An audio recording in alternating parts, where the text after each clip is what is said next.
Rasulullah bertanya, siapa wanita yang paling bagus? Wanita yang paling bagus. Wanita yang paling bagus tuh kayak apa? Kalau bahasa kita wanita yang paling cantik itu kayak gimana sih? Para sahabat Nabi bingung menjawab.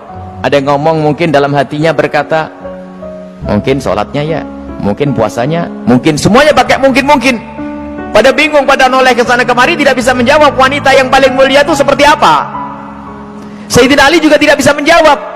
Semuanya pulang ke rumah masing-masing. Sampai di rumah Sayyidat Fatimah Zahra, seperti kebiasaannya wanita solehah, kalau suaminya datang yang ditanya adalah dapat ilmu apa, bukan dapat duit berapa. Sayyidat Fatimah Zahra bertanya, wahai suamiku, apa yang kau dapat dari ayahanda? Apa yang kau dapat hari ini dari Rasulullah? Lah ini kalimat yang harus dibiasakan oleh para istri tuh. Bang, dapat ilmu apa? Kan begitu. Sayyidina Ali menjawab, kami dapat banyak, cuman kami juga dapat pertanyaan yang kami semua tidak bisa menjawab. Pertanyaan apa? Wanita yang paling mulia itu seperti apa? Wanita yang mulia itu seperti apa? Dijawab oleh Siti Fatimah Zahra, aku yang punya jawabannya. Apa? Dibisikkanlah di telinga Sayyidina Ali. Seketika itu wajah Sayyidina Ali berbinar-binar senang, wajahnya berseri-seri, mata berbinar-binar. Aku menemukan jawaban, pasti aku nanti bakal dibanggakan oleh Rasulullah karena sudah punya jawaban. Di esok harinya ketemu lagi dengan Rasulullah, siapa yang sudah punya jawaban?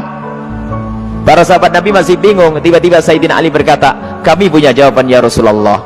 Siapa wanita yang paling bagus? Dijawab, wanita paling bagus adalah yang tidak pernah melihat laki-laki dan tidak pernah dilihat laki-laki.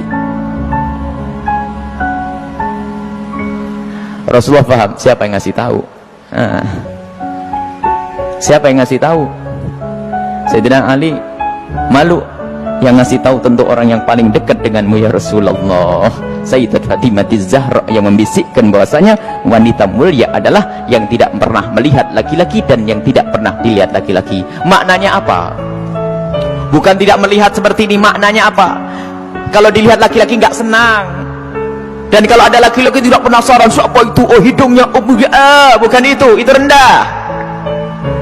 Dan wanita mulia adalah di saat dilihat laki-laki itu merasa tidak nyaman, bukan malah goyang pinggulnya yang entahkannya. Ini wanita-wanita rendah, malu kalau dilihat. Kalau merasa ada laki-laki memperhatikan, merasa risih, itu iman di dalam hatinya, itu kemuliaan, itu wanita mulia. Itu maksudnya, bukan lalu menutup, tak boleh dilihat, aku harus di kamar saja. Bukan, keluar dengan cara yang wajar, dengan mahram, dengan kelombongan wanita, dan danannya tidak pamer, yang sederhana. Akan tapi lihat, di saat diperhatikan laki-laki merasa risih hatinya. Kalau semua yang ada di tempat ini merasa seperti itu, itulah pecinta Sayyidat Fatimah yang sesungguhnya. Sekarang rusak zaman, wanita keluar semuanya pengen pamer apa yang ia miliki. Sudah begitu ngaku, aku pengikut Rasulullah, aku sering hadir marhabanan maulid Nabi, ribuan manusia yang datang, aku insya Allah dapat syafaatnya Rasulullah. Tapi nggak nyambung dengan Sayyidat Fatimah Zahra. Jadi kita harus berusaha untuk menjadikan diri para wanita-wanita ini merasa tidak nyaman, tidak senang kalau tubuhnya diperhatikan oleh kaum pria. Ini iman, itu kemuliaan. Jadi tidak nyaman. Dan itu ada sifat-sifat semacam ini. Ada merasa risih, ada yang masya Allah kalau sudah diperhatikan merasa, waduh wajahnya mulai putih kuning hijau tuh.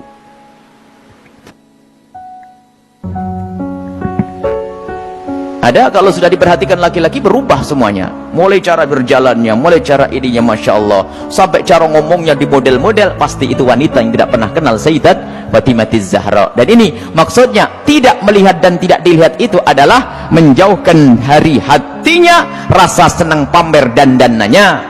Sampai suara pun dijaga, suara dijaga. Sayyidat Fatimah Zahra suara dijaga, dan rasa malunya sangat tinggi. Sayyidat Fatimah Zahra sangat malu, pemalu beliau itu. Pernah suatu ketika berada di teras rumah, bukan di teras karena rumah jangan dianggap kayak rumah kita, sebab rumah Rasulullah dengan Sayyidat Fatimah Zahra kalau digambarkan, kalau Masjid Nabawi ini segede ini dulu tuh. Masjid Nabawi kurang lebihnya seperti ini, seperti Masjid Taqwa ini sebelum dikembangkan. Jadi rumah Rasulullah itu Rumah Sayyidat Fatimah Zahra ada 5x5 di situ. Seberangnya ada rumahnya Sayyidi Aisyah, di belakangnya ada rumahnya Sayyidah Saudah.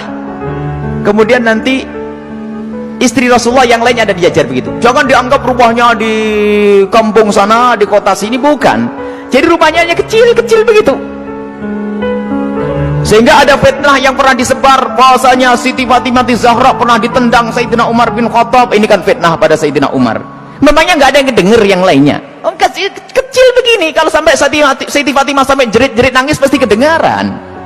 Ada ya sekelompok orang yang berdusta mengatakan Siti Fatimah Zahra meninggal karena dipukul oleh Sayyidina Umar bin Khattab, perutnya sampai keluar. Ini lucu cerita ini. Dipikir rumahnya itu di kampung sana ya, kampung sini, bukan. Itu loh rumah Siti Fatimah. Kalau ada di sekitar masjid ini, mepet. 5x5, 4x3, rumahnya itu rumah dipikir rumah kayak apa begitu, bukan. Jadi rumah Rasulullah dan semua keluarganya itu kalau dikumpulkan hanya 200 meter. Allah. Dan sangat sederhana. Lah itulah, suatu ketika Sayyidat Fatimah Zahra berada di depan kamar, di depan rumah bersama Asma binti Umais. Asma binti Umais itu adalah bekas istrinya Ja'far At-Tayyar. Di saat itu ada jenazah yang lewat. Dan di saat ada jenazah yang lewat, tiba-tiba Siti Fatimah menangis. Dan menangisnya nggak kira-kira. Sampai Asma ketakutan. Kenapa wahai binta Rasulillah, wahai putri Rasulullah, engkau menangis seperti itu? Ada apa? Kenapa engkau menangis? Baru setelah reda bisa menjawab, aku menangis, aku nanti pasti akan mati. Tentu engkau akan mati. Bukan masalah kematian, tetapi aku tidak ingin nanti seperti itu. Kenapa dia? Lihat, semua orang yang meninggal akan diperlakukan seperti itu, dibungkus dengan kain kafan, lalu diangkat di kepalanya manusia, lekuk-lekuk tubuhnya terlihat. Alangkah malunya aku nanti jika aku mati, lalu diangkat di atas kepala manusia, lalu lekuk-lekuk tubuhku terlihat.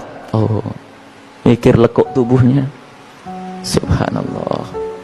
Setelah mati itu yang digambarkan, bukan waktu hidup. Ini ngaku pecinta Fatimah Zahra, ngaku pecinta Sayyidat Fatimah Zahra, tidak pernah merasa risih lekuk tubuhnya dilihat orang. Jadi Siti Fatimah Zahra itu merasa malu kalau nanti dilihat setelah meninggal. Lalu Asma bercerita, wahai Fatimah, waktu aku di Habasyah, aku melihat ada orang itu, kalau ada orang meninggal itu dibuatkan satu kotak, kemudian mayat dimasukkan ke dalam kotak, kemudian ditutup pelepah korma sehingga tidak kelihatan itu.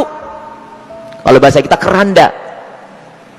Mendengar jawaban seperti itu, Sayyidat Fatimah Zahra sangat senang dan menyambut dengan kegembiraan. Asma, aku berwasiat, kalau aku mati nanti tolong dibuatkan aku seperti itu. Dan akhirnya setelah Sayyidat Fatimah Zahra meninggal, Asma sendiri yang membuat untuk Sayyidat Fatimah Zahra.